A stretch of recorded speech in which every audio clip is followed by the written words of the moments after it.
Magandang gabi, pambungad sa ating newscast. Matindi ang naging hagupit ng bagyong Tino sa Kabisayaan at Mindanao na nagdala ng malalakas na pag-uulan sa buong bansa dahil sa lawak at laki nito. Ayon sa pinakabagong bulletin ng Pag-asa, mananatili ang lakas ng bagyong Tino habang papalapit sa Cuyo Islands. Pasado alas 7 ng gabi ngayong Martes namataan ng mata ng bagyong Tino sa karagatan ng Magsaysay, Palawan. Taglay ang hanging umaabot sa 130 kilometers per hour at pagbugso nga abot sa 180 kph. Kumikilos ito pahilagang kanluran sa bilis na 15 kilometers kada oras. Itinaas na ang signal number 4 sa Cuyo at Calamian Islands at sa northernmost part ng Palawan, kung saan inaasahan ang malakas na hangin ng bagyo. Signal number 3 naman sa northern Palawan, Aklan, Antique at mga bahagi ng Iloilo at Capiz.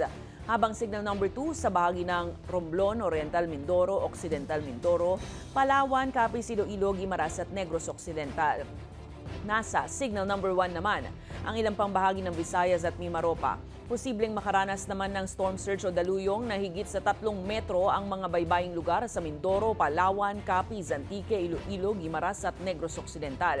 Inaasahang tatama o daraan malapit sa Cuyo Islands ngayong gabi at sa northern Palawan umaga ng Miyerkules ang bagyo bago lumabas ng PAR o Philippine Area of Responsibility sa Miyerkules ng gabi o Huwebes ng umaga. Magiging maulan naman ang araw ng Miyerkules sa malaking bahagi ng bansa dulot ng bagyong Tino at shear line. Makararanas pa rin ng malalakas sa mga pag-ulan, lalong-lalo na sa may bahagi ng Northern Palawan, dito sa may Mimaropa at Western Visayas. Posible pa rin po yung mga pagbaha, mga flash floods at pag-unang lupa or mga landslide sa mga nabanggit na lugar.